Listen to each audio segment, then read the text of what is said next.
thank you for being here. Don't look at them. Immediately I ask one question, what do I say?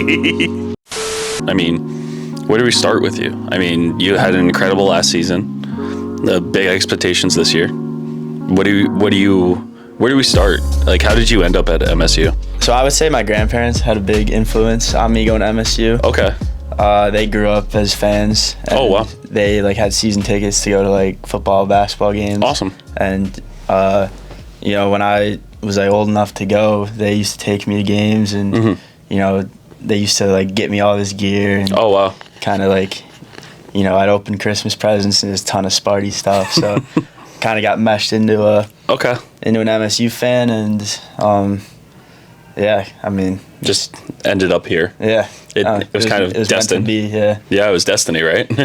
So for you, when it came to deciding, did you always know you wanted to play college tennis? Oh yeah, for sure. I mean, that was always my goal. Like both my parents played in college, so that was a big big goal for us. And, yeah. You know, they just kept pushing me to get through it.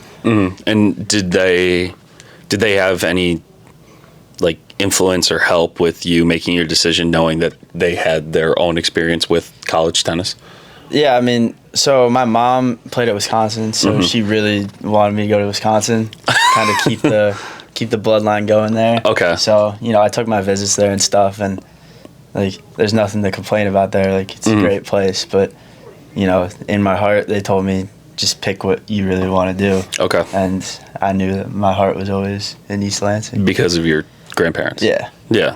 I feel like it's harder to see that, at least when you make a decision like that. Was it always, did you have a choice playing tennis, or was it kind of just thrown at you? So I played tennis, golf, and baseball. Okay. Growing up, and I actually wanted to play baseball. Okay. But there was it was kind of like going into high school, so like 8th grade maybe. Okay. Where my parents were like, pick one and focus on it. Okay. And just stick with it. And gotcha. I wanted to play baseball, but my arm kept hurting a little bit. So you chose the other sport that has tendonitis in your shoulder, essentially. But I mean, when I played tennis at the time, my arm never really hurt. Okay, good. So that's what we have to say here because the cameras are rolling. But yeah, so that was obviously a good decision for me. Worked out pretty well. But and then in high school, I kept getting burnt out of tennis. Really? So what I would do is we had high school tennis season was in the spring. So in the fall, I would play high school golf. Okay. So I would just take like a complete 3-month break from tennis. Wow. And just play strictly golf. Wow. And I mean, I had a ton of friends that were on the team and stuff. So it was just a good like time to socialize and kind of get all the distractions out of the way. And nice. Once like November hit, then it was back to tennis. And then wow. What made you make that decision? Because I feel like a lot of people wouldn't take off 3 months just to play a different sport. Yeah, I mean, it definitely wasn't the smartest decision, but okay. I felt like I had to do it because I would go out on the court and I just wouldn't like what I was doing, and I'd be miserable. And I always had fun playing golf, and you know, just being around all my friends every day too was a great distraction to get my mind off of things. But you know, getting back into tennis after those 3 months off was always a struggle. So really, yeah, like I had some pretty bad results afterwards. Up until say my senior year, like out of nowhere, I just started like winning tournaments when I came back. Like I'd hit for like 4 or 5 days and then won like level ones. Wow. Just show up and play. The Nick Kyrgios type of mentality. I just show up and I play. It's totally like uncharacteristic of me too, because like I'm a big feel guy, so when things don't feel good, I'm not like always happy. Okay. But you know, I kind of just got lucky with it. For you too, that's not an everyday occurrence too. Maybe it's just because your parents played and you kind of have that natural talent in you. But I feel like I want to ask you is would you do that again if you had the choice? If you could go back, would you take those 3 months off to play golf, or would you try to play more? Or do you think you wouldn't be here if you played more? I think I would have played golf again just because Yeah, I mean, who knows what would have happened, but, like, I was miserable out there. Okay. So I feel like, I mean, I've seen so many people, like, end up quitting and all this, so I'm just glad that wasn't me. Yeah. But I think my parents would have kept pushing me through it. Okay. But I definitely would not have had as much fun. You use the word fun a lot, and what makes tennis fun to you? I mean, I just like competing. I like, you know, trying to problem solve and just battle out in the moment. Like, practicing isn't as fun for me because, like, it doesn't mean anything. So, like, that's why I kicked my ass earlier. It's just because the camera's around. Fair. But yeah, I mean, like, Harry's always telling me to, like, move my feet or, like, be intense and stuff because, like, I get, like, lackadaisical out there. But, you know, the second it, like, means something or we're playing, like, practice sets or like, practice matches and stuff, you know, I'm more locked in. And then that's when I truly have, like, an enjoyable experience. It's one of those things where it's not so much tennis, it's more about your inner competitiveness. Yeah. Are you the most competitive on the team? I'd say I'm up there. I think Ozan's just a different level. Okay.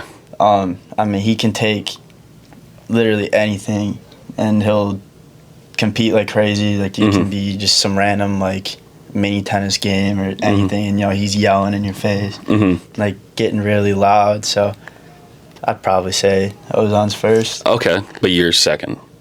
Yeah, I'll give myself second. Okay, fine. That's the humbleness, a part of your game. Just, I'm not first, but I'm the next closest thing. For you too, when you look at all these guys that are playing pro tour and college tennis, for you, where do you find the balance between, like, basically being a pro athlete, college athlete, and a student athlete, I should say? Yeah, so a lot of, like, you know, some of my teammates, like Ozan's, like, gone right now, missing, like, a week of school and stuff. I feel like with my, like, class schedule, that's not really doable to, like, get decent enough grades. Okay. So, I mean, what I've been doing is I'll play, like, a couple pro tournaments in the summers and then, you know, just try to see what I can do.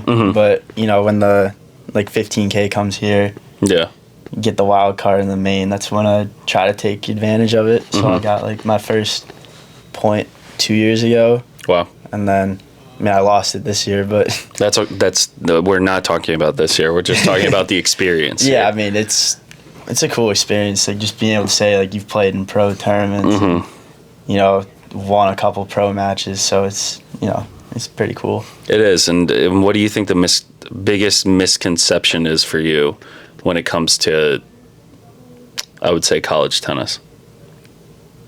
Because I feel like a lot of people, and I'll give you an example, is like a lot of people from a foreign country come here and they don't realize how intense it can be compared to just grinding out 15s, 25Ks. Like, what do you think is the biggest misconception here, or not at Michigan State, but just in college tennis in general?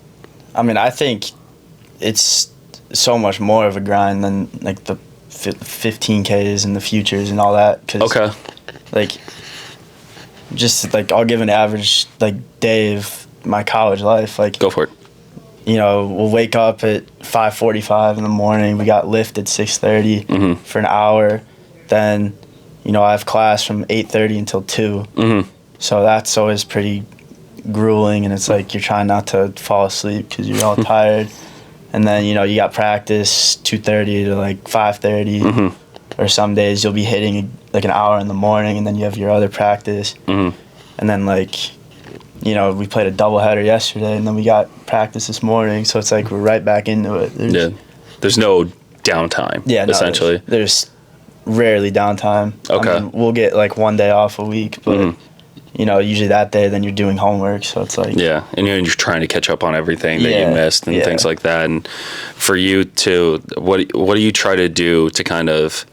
Like, in high school, you had golf to kind of keep yourself away. What's one thing you do here to kind of take yourself out of it to kind of be a little bit more relaxed throughout a day or throughout a school week? I mean, I think just being in college itself kind of, relaxes me. Like when I go home with my roommates, who are also like our teammates, but I mean, it's just like we just have fun. Like we're always, talking, laughing. Like maybe we'll just watch some TV or something, but like it's always like something funny is going on. So, okay. So just kind of removing yourself from the situation sounds more like just the way of handling the amount of, not pressure, but just the everyday life of your schedule. Yeah, just take a couple moments, a couple hours of the day and just be unserious about everything. And okay. That's fair. I mean, I feel like that's what college is all about. You can't take it too seriously, but you're here to get an education, find an experience, and in this case, play college tennis. And that's just another kind of accolade that you have when you play. So for you too, what would be a piece of advice your parents gave you playing tennis since they have their own experience? What's one piece of advice that has stuck with you? I'll use my dad as an example. He always tells me like, just always stay modest. Okay. And like modesty is the best policy. Okay. Just because like, there's people out there that get like really cocky and like they walk around and like you can like tell that they're very full of themselves, and it's like hold their head higher than other people. And it's like that's just not the person I want to be. Okay. And like, some people are like, oh, like you're an All-American now. Like, do you think of yourself differently? And it's like, no. Like I still think of myself as a normal person, same as everyone else. Yeah. On the same level, and it's like, just stay humble with everything. And it's like, let yourself prove it on the court. Like, that's my ability, but like off the court, I'm just a guy you can, talk to. Yeah, I love that, because for you too, being an All-American, and all jokes aside, it is a pretty big accomplishment to be a part of that quote-unquote club. Have you felt anything different, or have you contributed that success to something recent? Because we have to talk about it, because it is who you are now with that accomplishment. How would you describe this? I mean, I'd say going home was pretty big, just because like, like my club at home, like all the coaches are like telling all like the younger kids like, hey, this is like a product of like us.